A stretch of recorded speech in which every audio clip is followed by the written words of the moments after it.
नमस्कार class 12 CBSE board के सभी छात्रों को जय हिंद। तो बच्चों ये हमारा क्वेश्चन पेपर 2 है फिजिक्स का, जो कि बच्चों आपके बोर्ड एग्जाम 2025 के लिए काफ़ी ज़्यादा इम्पोर्टेंट क्वेश्चन पेपर है। बच्चों इस क्वेश्चन पेपर में आपको सभी के सभी इम्पोर्टेंट क्वेश्चन देखने को मिलेंगे। ये क्वेश्चन पेपर आपके एग्ज़ाम पॉइंट ऑफ व्यू से काफ़ी ज़्यादा इम्पोर्टेंट क्वेश्चन पेपर है। तो बच्चों यहाँ पर सबसे पहले आप लोगों को सेक्शन ए देखने को मिलेगा। सेक्शन ए में बच्चों आपके एमसीक्यू क्वेश्चन होते हैं। तो बच्चों यहाँ पर आपका पहला क्वेश्चन कह रहा है कि C and S I both have same lattice structure. तो बच्चों यहाँ पर कह रहा है सी जो हमारा कार्बन है, सिलिकॉन है, दोनों बच्चों सेम लैटिस स्ट्रक्चर के हैं। एंड यहाँ पर कह रहा है having four bonding electrons in each. तो बच्चों यहाँ पर कह रहा है कार्बन एंड सिलिकॉन के पास यहाँ पर 4 बॉन्डिंग इलेक्ट्रॉन्स हैं। इसके बच्चों यहाँ पर कह रहा है how ever see is insulator. बच्चों यहाँ पर कह रहा है सी जो हमारा इंसुलेटर है। एंड यहाँ पर कह रहा है सी जो एसआई है वो बच्चों हमारा इंट्रिंसिक है, इंट्रिंसिक सेमीकंडक्टर। तो बच्चों यहाँ पर कह रहा है दिस इज बिकॉज, ऐसा क्यों है। तो बच्चों यहाँ पर आपको बताना है रीजन ऐसा क्यों है। तो बच्चों यहाँ पर ऐसा क्यों है आपको सभी को पता होगा। यहाँ पर आपको बच्चों ऑप्शन दिए गए हैं, यहाँ पर आपको बताना ऐसा क्यों है। तो बच्चों आपको बताना ऐसा क्यों, क्योंकि बच्चों यहाँ पर देखिएगा, यहाँ पर आपको सभी को पता है the four bonding electrons in the case of C lie in the second orbit, whereas in the case of S I they line in the third. तो बच्चों यहाँ पर देखो, जो हमारे फोर बॉन्डिंग इलेक्ट्रॉन्स होते हैं वो कार्बन में सेकेंड ऑर्बिट में होते हैं और बच्चों एसआई में थर्ड ऑर्बिट में होते हैं। ऐसा इसलिए हो जाता है। तो बच्चों जो हमारा सी है इंसुलेटर हो जाता है एंड जो हमारा एसआई है वो हमारा सेमी कंडक्टर हो जाता है। तो बच्चों यहाँ पर हमारा ऑप्शन नंबर सी वाला करेक्ट ऑप्शन हो जाएगा। इसके बाद बच्चों क्वेश्चन नंबर यहाँ पर 2 कह रहा है according to the Joule law.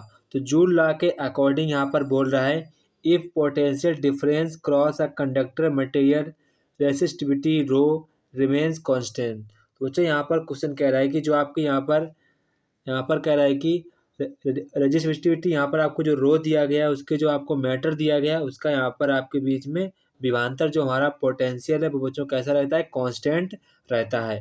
तो बच्चों यहाँ पर कह रहा था heat produce in the conductor directly proportional. तो बच्चों यहाँ पर जो हीट प्रोड्यूस होगी वो बच्चों किसके प्रोपोर्शनल होगी, वो आपको बताना है किसके प्रोपोर्शनल में होगी।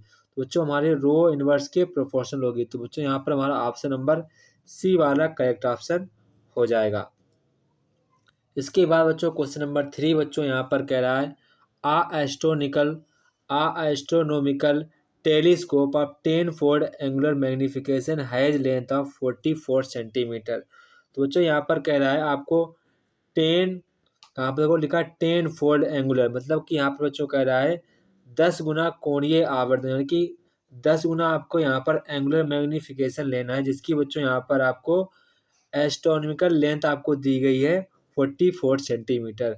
तो यहाँ पर बच्चों आपसे पूछा गया है focal length of the objective. तो बच्चों आप लोगों से फोकल लेंथ पूछी गई, क्या पूछी गई है, फोकल लेंथ आप लोगों से पूछी गई है। तो आप सभी को पता है जो एल हमारा होता है, फोकल लेंथ लंबाई होती है F O plus F E, क्या होता है F O plus F E, ये बच्चों आपका फार्मूला होता है। तो आप सभी को पता है जो आपका एम की जो वैल्यू हमारा शुरू होता है वो एफ ओ अपॉन में एफ ई होता है। इसकी वैल्यू बच्चों आपको 10 दी गई, कितनी दी गई है 10। एंड यहाँ पर बच्चों आपको एफ ओ की जो वैल्यू दी गई है वो बच्चों यहाँ पर आपको एफ ओ की वैल्यू दी गई है, यहाँ पर बच्चों आपको जो एफ ओ की वैल्यू आगे निकल के जो आएगी, यहाँ पर आपको एफ ओ की वैल्यू निकल के आएगी कितनी 40 सेंटीमीटर निकल के आ जाएगी, क्योंकि बच्चों यहाँ पर आपको F O plus F E की वैल्यू कितनी दी गई 44 दी गई, कितनी दी गई है 44 दी गई, कितनी दी गई 44। यहाँ से बच्चों आपको एफ ई की निकाल लेना वैल्यू, इसकी जगह आपको पुट कर देना, यहाँ से एफ ई का वैल्यू आपके यहाँ पर एफ ओ की वैल्यू आ जाएगी। जैसे आपको हम करके बता रहे हैं, जैसे कि बच्चों यहाँ पर आप सभी लोगों को F O plus F E की वैल्यू कितनी दी गई है 44, कितनी दी गई है 44। एंड यहाँ पर एंड आपसे कहा गया कि एफ ओ अपॉन जो एफ ई है वो बच्चों हमको 10 दिया है, कितना दिया गया 10। तो बच्चों यहाँ से हम कर लेंगे, तो बच्चों यहाँ हमारा आ जाएगा F O equal to 10 F E, कितना आ जाएगा F O equal to 10 F E आ जाएगा। तो बच्चों करेंगे क्या हम लोग, यहाँ पर हमें एफ ओ की निकालनी वैल्यू, किसकी निकालनी ऑब्जेक्टिव। तो ऐसा करते हैं एफ ई को हम लोग रिप्लेस करते हैं। किसको रिप्लेस करते हैं? एफ ई को हम लोग रिप्लेस करते हैं। तो बच्चों हम एफ ई बराबर लिख सकते हैं एफ ओ अपॉन में 10 लिख सकते हैं, एफ ओ अपॉन 10 लिख सकते हैं। तो F O plus F O upon में 10 ऐसे लिख लेंगे। इसके इक्वल टू यहाँ पर हमारा 40 हो जाएगा। इसके बाद बच्चों आपको एलसीएम ले लेना, आपका आंसर आ जाएगा बच्चों यहाँ पर 40 सेंटीमीटर। कितना आ जाएगा?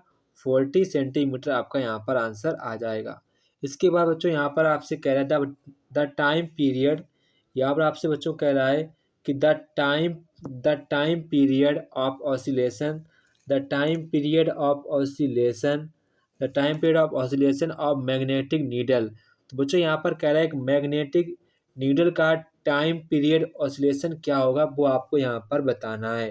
तो बच्चों सभी को पता है इसका हमारा फार्मूला क्या होता है, 2 pi under root I upon में एम बी।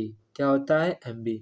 ये बच्चों हमारा फार्मूला होता है time period of oscillation of magnetic needle का। तो बच्चों इसके रिगार्डिंग यहाँ पर हमारा जो ऑप्शन करेक्ट हो जाएगा वो यहाँ पर हमारा ऑप्शन नंबर डी वाला करेक्ट आंसर हो जाएगा। इसके बाद बच्चों क्वेश्चन नंबर यहाँ पर हमारा 5 आता है। तो क्वेश्चन नंबर 5 बच्चों यहाँ पर कह रहा है कि आपको बच्चों यहाँ पर electrostatics force between metal plates and isolated plates दी गई हैं। बच्चों यहाँ पर आपसे कह रहा है कि आपको यहाँ पर इलेक्ट्रोस्टैटिक फोर्स दिया गया है बिटवीन मेटल्स में एंड आपको आइसोलेटेड यहाँ पर पैरेलल जो प्लेट होती है उनके बीच में दिया गया है। इसकी बच्चों यहाँ पर कह रहा है कि कैपेसिटर उनकी सी है एंड उनका जो चार्ज है वो क्यू है एंड उनका जो एरिया है ए है।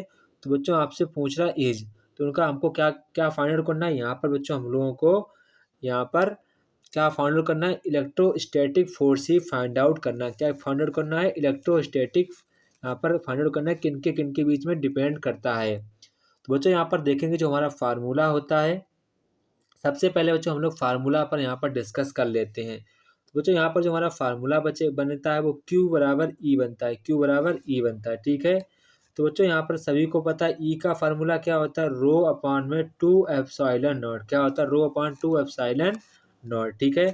एंड यहाँ पर बच्चों हम लोग रो बराबर क्या होता है, तो बच्चों रो बराबर क्या होता है, तो बच्चों रो बराबर क्या होता है, रो बराबर बच्चों होता है Q अपॉन में 2A एप्सिलॉन नॉट। ठीक है।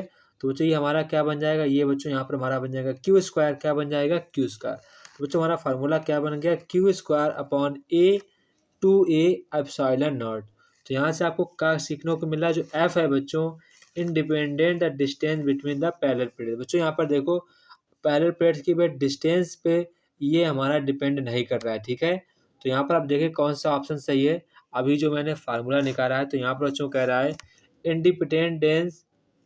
Independent of distance between plates. तो बच्चों यहाँ पर कह रहा है जो आपका इलेक्ट्रोस्टैटिक फोर्स है वो बच्चों आपके डिस्टेंस के बीच में यहाँ पर डिपेंड नहीं करता है। तो बिल्कुल ऑप्शन सही है। एंड यहाँ पर बच्चों कह रहा है inversely proportional to the distance between plates. क्योंकि बच्चों यहाँ पर अभी आपने जो फार्मूला देखा था उसमें बच्चों आपको कहीं पर भी डी नाम का कोई भी वेरिएबल देखने को नहीं मिल रहा था। तो बच्चों इससे आपसे क्या लगता है कि जो हमारा इलेक्ट्रोस्टैटिक फोर्स है वो बच्चों डिस्टेंस पर भी किसी प्रकार से डिपेंड नहीं करता है। तो आप इस फार्मूले को याद रखेंगे तो बच्चों इसके रिगार्डिंग जो यहाँ पर हमारा करेक्ट ऑप्शन हो जाएगा वो यहाँ पर हमारा ऑप्शन नंबर ए वाला करेक्ट ऑप्शन हो जाएगा। इसके बाद बच्चों क्वेश्चन नंबर यहाँ पर 6 आता है। तो बच्चों क्वेश्चन नंबर 6 यहाँ पर कह रहा है अ गैल्वेनोमीटर ऑफ रेजिस्टेंस 25 ओम। तो बच्चों यहाँ पर कह रहा है एक आपका गैल्वेनोमीटर है उसका बच्चों यहाँ पर आपको रेजिस्टेंस दिया गया है, यहाँ पर आपको 25 दिया गया है एंड यहाँ पर कह रहा है संटेड बाई 2.5 ओम। बच्चों यहाँ पर क्या है उसका जो संट है वो हमारा संट वायर का जो यहाँ पर रेजिस्टेंस है वो हमारा 2.5 है। तो यहाँ पर बच्चों कह रहा था the part of total current I naught है that flows the through galvanometer by given. तो बच्चों आपको रेशियो ज्ञात करना आई अपॉन में आई नॉट का यहाँ पर फाइंड आउट करना है। बच्चों देखो क्वेश्चन काफ़ी ज़्यादा इंपॉर्टेंट है आप सभी लोगों के एग्जाम के लिए। देखो बच्चों इसको सबसे पहले हम लोग डायग्राम के बेस पर समझते हैं। जैसे कि बच्चों आपका ये वायर है, यहाँ पर बच्चों आपने 25 ओम का आपने रेजिस्टेंस लगा दिया, गैल्वेनोमीटर लगा दिया। इसमें बच्चों आपकी आई धारा बहती है, इसमें आपकी आई एम्पेयर की करंट बह रहा है। इसमें आप देख ऐसे रेजिस्टेंस लगा दिया आपने, ये आपका 2.5 ओम का था। तो बच्चों आज यहाँ से आप लोगों को आई अपॉन आई नॉट का यहाँ पर आपको रेशियो फाइंड आउट करना है। तो यहाँ पर बच्चों आपको फार्मूला पता होना चाहिए। बच्चों हमारा जो फार्मूला होता है वो यहाँ पर हमारा होता है आई बराबर आई नॉट मल्टीप्लाई में 2.5 जो आपका वायर का रेजिस्टेंस था वो यहाँ पर लिखेंगे, एंड यहाँ पर आप इसका टोटल लिखेंगे, यानी कि 225 ओम प्लस में 2.5 ओम। ठीक है, इसके बाद आप इसको सॉल्व कर देंगे तो यहाँ पर आपका आई है, यहाँ पर आपका आई नॉट है, तो जो इसका आपका रेशियो निकल के आ जाएगा 1/11। कितना आएगा? 1/11। तो यहाँ पर बच्चों हमारा करेक्ट ऑप्शन हो जाएगा ऑप्शन नंबर सी वाला। इसके बाद बच्चों क्वेश्चन नंबर 7 कह रहा है आपको 2 कॉइल्स दी गई हैं, जिनका बच्चों यहाँ पर आप लोगों को उसका म्यूचुअल इंडेक्स दिया गया। क्या दिया गया है? म्यूचुअल इंडेक्स आप लोगों को दिया गया है 0.005 हेनरी दिया गया है, एंड यहाँ पर कह रहा था first current charge first coil according to the equation आपको दी गई है, जहाँ पर आपसे बोल रहा आई नॉट दिया गया है, एंड आई नॉट आपको 10 एम्पियर दिया गया है, ओमेगा आपको यहाँ पर 100 पाई रेडियंस इनवर्स सेकेंड इनवर्स दिया गया है। तो यहाँ पर आपसे पूछा maximum value of EMF second coil में। तो बच्चों आपसे पहला पूछ रहा है कि मैक्सिमम जो हमारा ईएमएफ होगा वो सेकेंड कॉइल में कितना होगा। ठीक है, तो बच्चों आप सभी को पता है ईएमएफ का जो हमारा फार्मूला होता है ईएमएफ का बराबर, तो बच्चों हमारा होता है एम कैपिटल में डी आई अपॉन में डी टी, सभी को पता है। तो बच्चों यहाँ से हम लोग लिख सकते हैं एम बराबर डी अपॉन में टी। तो यहाँ पर आपको आई का जो वो दिया गया है, इक्वेशन दिया गया वो यहाँ पर हम लोग लिख देंगे ब्रैकेट में। तो आई नॉट साइन ओमेगा टी, ठीक है, इसको आप ऐसे लिख देंगे। ठीक है, इसके बाद आप इसका इंटीग्रेशन कर देंगे डी टी के रेस्पेक्ट में। तो यहाँ पर ओमेगा टी है तो इसका सिर्फ हो जाएगा ये हमारा क्या क्या बन जाएगा, कॉस ओमेगा टी, क्योंकि यहाँ पर मुझे डी टी के रेस्पेक्ट में इसका डिफ्रेंशिएशन करना होगा। तो ये तो बच्चों सारे के सारे हमारे कांस्टेंट है वो तो बाहर चला आएगा, सिर्फ बच्चों हमारा किसका होगा, साइन ओमेगा टी का कॉस ओमेगा टी हो जाएगा। तो बच्चों इसको हम लोग क्या लिख सकते हैं, तो बच्चों इसको हम लोग फाइनली लिख सकते हैं M I naught omega cos omega T. ठीक है, ये हम लोग लिख सकते हैं। और ई मैक्स मुझे क्या निकालना है, मुझे ई मैक्स यानी कि कॉस की वैल्यू कितनी होनी चाहिए, 1 होनी चाहिए। कितनी होनी चाहिए, 1। तो ये तो खत्म हो जाएगा, तो हमारा कितना बचेगा, हमारा बचेगा एम आई नॉट ओमेगा। क्या बचेगा, एम आई नॉट ओमेगा, इतना बचेगा। तो बच्चों देखो यहाँ से मुझे आई की आई नॉट की वैल्यू पता है, ओमेगा की वैल्यू पता है, देखो यहाँ पर लिखी 100, यहाँ पर जो एम की वैल्यू हो वो भी मुझे पता है 0.005 दी गई। तो यहाँ से आपकी ई मैक्स की वैल्यू आ जाएगी। तो बच्चों कितनी आएगी, देखो आपको ई मैक्स निकालनी है, ई एम एफ की वैल्यू आपको मैक्सिमम निकालनी है। तो आई नॉट एम ओमेगा, तो आई नॉट की वैल्यू आपको 10 दी गई, एम की वैल्यू आपको 0.05 दी गई, ओमेगा की वैल्यू आपको 10 दी गई, मतलब कि 100 दी गई। अब इसको आप सॉल्व कर देंगे, आपका आंसर आ जाएगा अप्रॉक्सीमेट में 5 पाई वोल्ट। कितना आ जाएगा, 5 पाई वोल्ट। तो यहाँ पर आपका ऑप्शन नंबर सी वाला करेक्ट ऑप्शन हो जाएगा। उसके बाद बच्चों क्वेश्चन नंबर यहाँ पर हमारा 8 आता है। तो क्वेश्चन नंबर 8 यहाँ पर बच्चों कह रहा है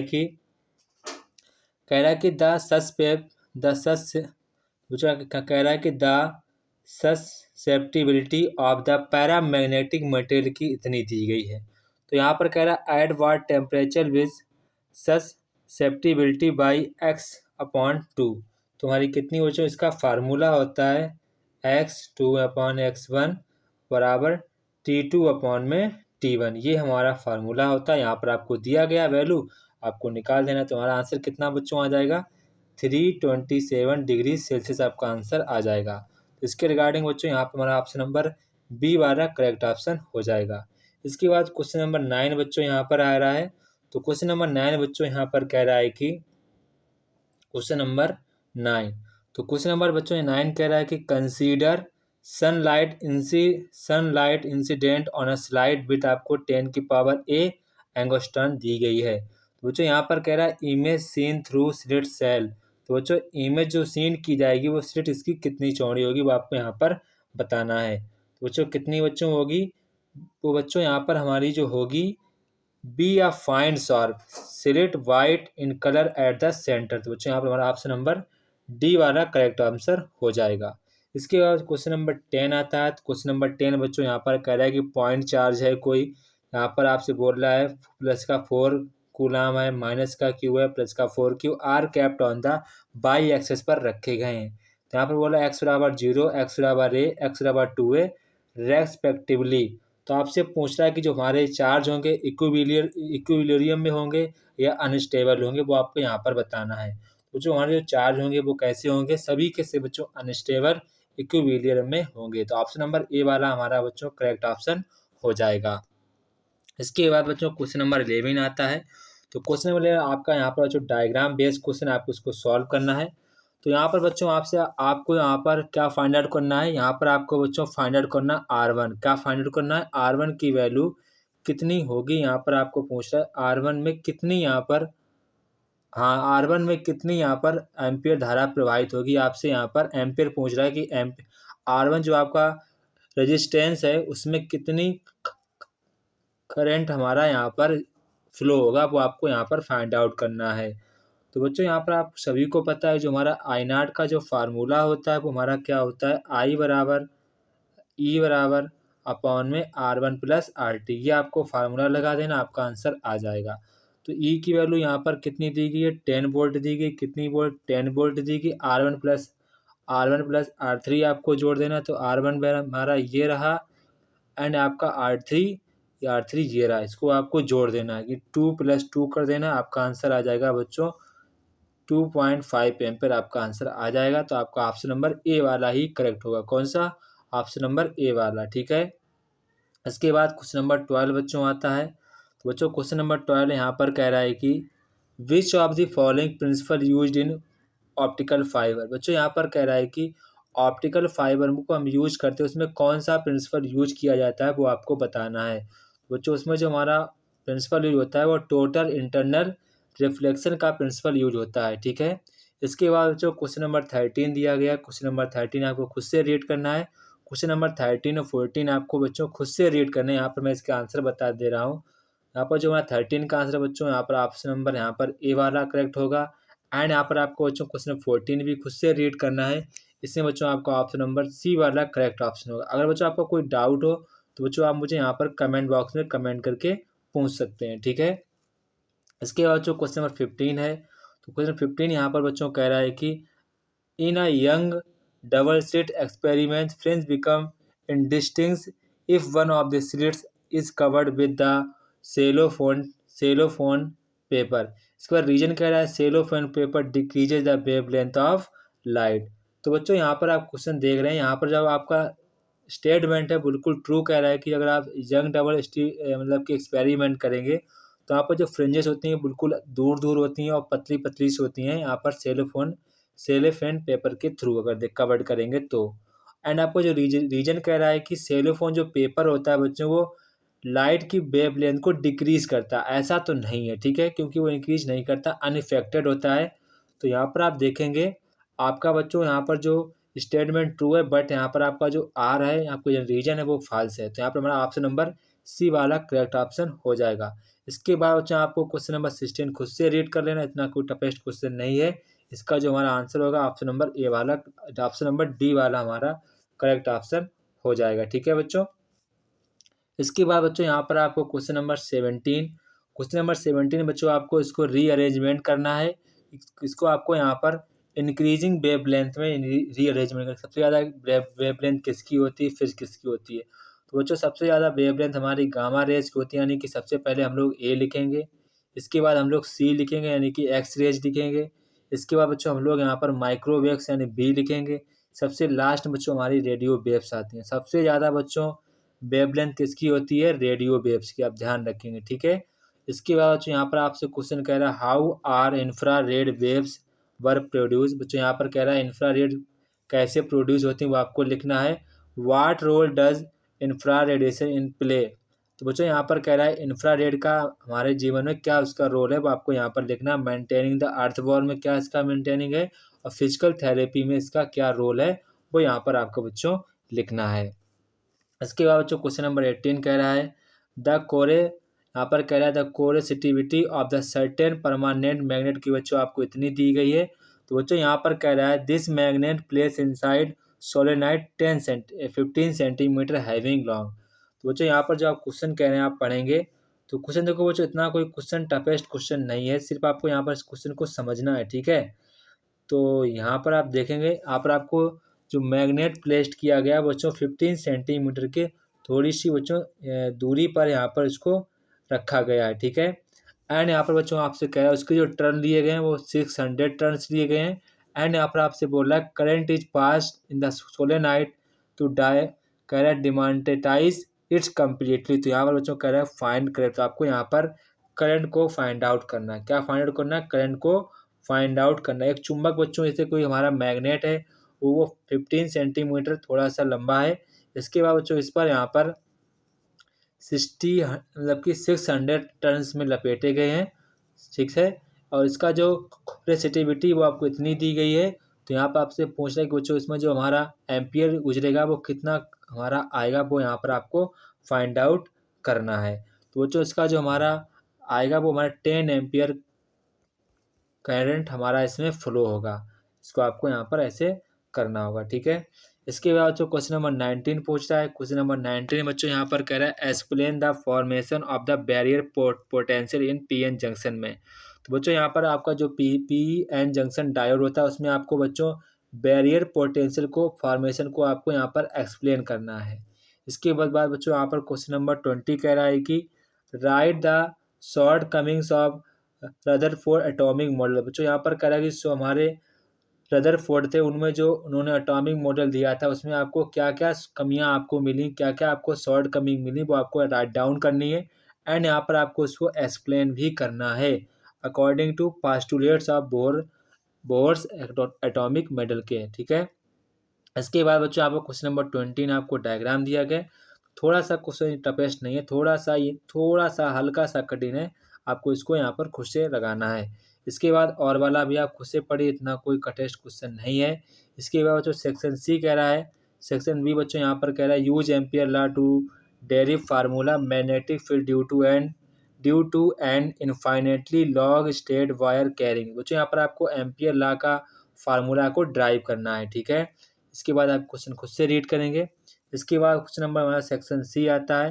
तो बच्चों सेक्शन सी यहाँ पर आपसे क्वेश्चन कह रहा है कि आपको यहाँ पर फिगर दिया गया है, फिगर के अकॉर्डिंग यहाँ पर आपको potential difference A and B के बीच का आपको बच्चों पोटेंशियल डिफरेंस निकालना है।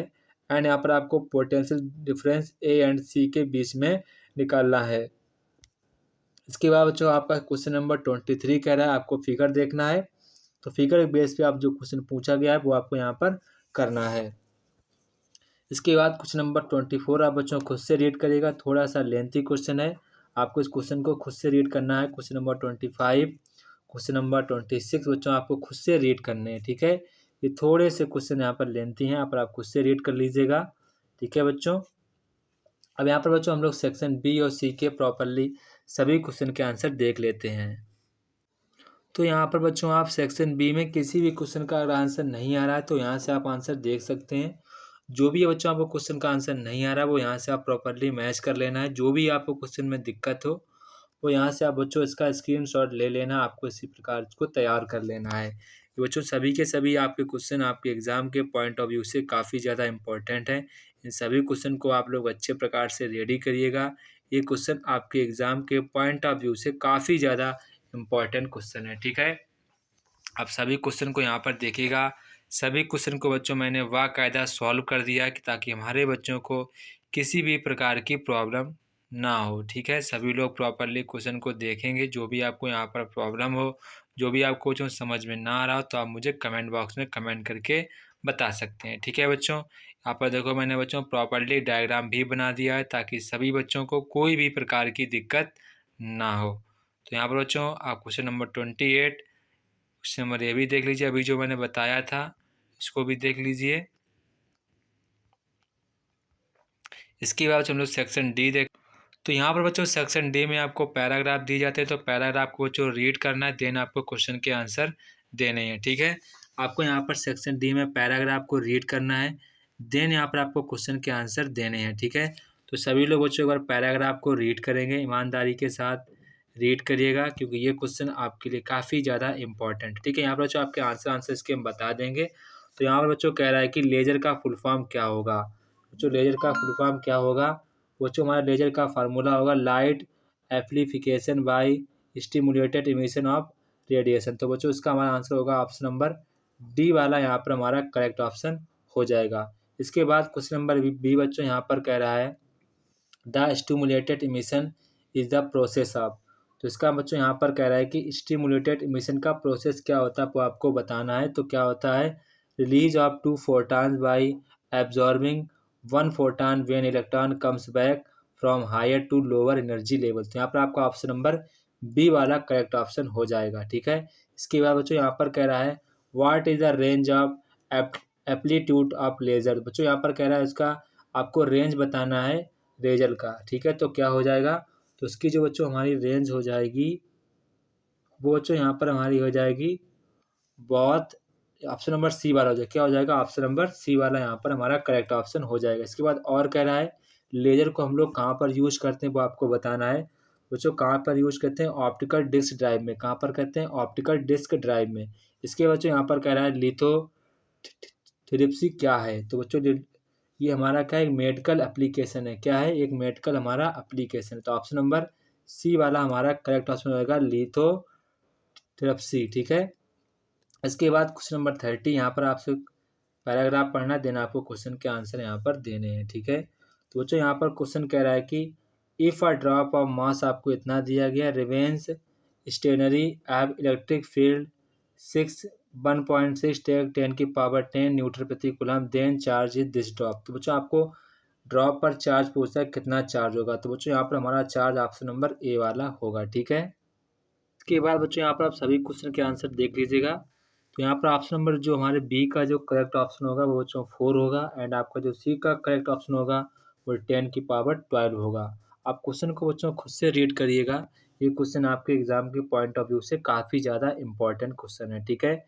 इसके बाद जो सेक्शन क्वेश्चन नंबर बी का जो हमारा करेक्ट ऑप्शन होगा ऑप्शन नंबर बी, एंड और का जो हमारा करेक्ट ऑप्शन होगा वो हमारा 4 माइक्रो कूलम, यानी कि ऑप्शन नंबर डी वाला करेक्ट ऑप्शन होगा। इसके बाद जो सेक्शन नहीं आता है, बच्चों सेक्शन नहीं में आप क्वेश्चन को खुद से रीड करना है, थोड़ा सा लेंथी क्वेश्चन है। तो बच्चों यहाँ पर क्वेश्चन कह रहा है give the shape of interference fringes observe.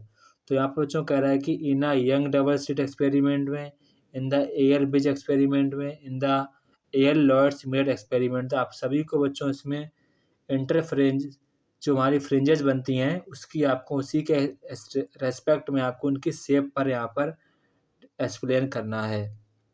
इसके बाद यहाँ पर डी वाला पूछ रहा है आप लोगों से when a small lamp is placed before thin mica sheet and light waves reflected from the front and the back surface of the sheet combine to produce interference pattern to screen behind the lamp। फोल जो आपका experiment है वही हमारा ये दिया गया है, उसी के अकॉर्डिंग बच्चों आपको यहाँ पर शेप ऑफ द इंटरफेरेंस जो हमारी फ्रिंजेस बनती हैं वो आपको यहाँ पर डिस्कस करना है।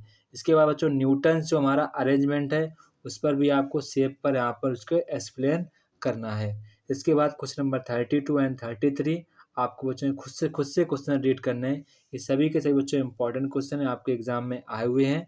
तो सभी क्वेश्चन को आप अच्छे प्रकार से रीड करिएगा। अब बच्चों यहाँ पर हम लोग सेक्शन डी एंड ई के सभी क्वेश्चन के आंसर देख लेते हैं ताकि आपको किसी भी प्रकार की दिक्कत ना हो। तो यहाँ पर बच्चों आप सेक्शन डी के प्रॉपरली सभी क्वेश्चन के आंसर देख सकते हैं। जो भी आपको क्वेश्चन नहीं आ रहा है वो यहाँ से बच्चों आप क्वेश्चन के आंसर देख सकते हैं। जो भी आपको क्वेश्चन में डाउट है वो यहाँ से आप अपना डाउट दूर कर सकते हैं। जो भी आपको यहाँ पर क्वेश्चन नहीं आ रहा है वो बच्चों यहाँ से आप प्रॉपरली क्वेश्चन के आंसर को देख सकते हैं, ठीक है। जिसमें आपको थोड़ी सी भी क्वेश्चन में दिक्कत हो, नहीं लगा पा रहे हैं, तो बच्चों यहाँ से आप उनके आंसर को देख सकते हैं। यहाँ पर मैंने प्रॉपरली सभी क्वेश्चन को सॉल्व कर रखा है ताकि किसी बच्चों को कोई भी प्रकार की दिक्कत ना हो। देखो यहाँ पर मैंने प्रॉपरली सभी क्वेश्चन को सॉल्व कर रखा है ताकि हमारे बच्चों को किसी भी प्रकार की दिक्कत ना हो। आप सभी क्वेश्चन का यहाँ पर स्क्रीनशॉट ले सकते हैं। जो भी आपको क्वेश्चन नहीं आ रहा है उसका बच्चों आप स्क्रीनशॉट लेना है, ज़्यादा आपको यहाँ पर बच्चों टाइम वेस्ट नहीं करना है। जो भी आपको क्वेश्चन नहीं आ रहा है उसको आप यहाँ पर स्क्रीनशॉट ले लेना है। इसके बाद बच्चों आपको रिवाइज कर लेना है, ठीक है। बच्चों आपको रिवाइज करते रहना है, आपके बोर्ड एग्जाम के लिए काफ़ी ज़्यादा इंपॉर्टेंट क्वेश्चन पेपर हैं, ये सभी को सभी आपको सॉल्व करना है। देन यहाँ पर आपको क्वेश्चन को रफ कॉपी में भी सॉल्व करते रहना है। जो भी आपको डिफ़िकल्ट क्वेश्चन लगे वही आपको यहाँ पर सॉल्व करते रहना है, ठीक है। तो बच्चों ये था हमारा क्लास 12 का फिजिक्स का सीबीएसई बोर्ड का पेपर। आपके बोर्ड एग्जाम के लिए बहुत ही ज़्यादा इंपॉर्टेंट क्वेश्चन पेपर था। तो सभी लोग कमेंट बॉक्स में कमेंट करके बताएंगे कि पेपर कैसा लगा। अगर अच्छा लगा हो तो कमेंट करिएगा। अगर बच्चों आपको किसी अदर सब्जेक्ट पर बच्चों यहाँ पर अदर सब्जेक्ट पर आपको सैम्पल पेपर चाहिए तो आप लोग मुझे बच्चों कमेंट बॉक्स में कमेंट करके बता सकते हैं, ठीक है। किसी भी सब्जेक्ट का अगर बच्चों आपको सैम्पल पेपर चाहिए तो आप लोग मुझे कमेंट बॉक्स में कमेंट करके बता सकते हैं। जय हिंद बच्चों, फिर मिलते हैं नेक्स्ट वीडियो में। सभी बच्चों को जय हिंद। अच्छे प्रकार से अपने बोर्ड एग्जाम की तैयारी करिए। जय हिंद।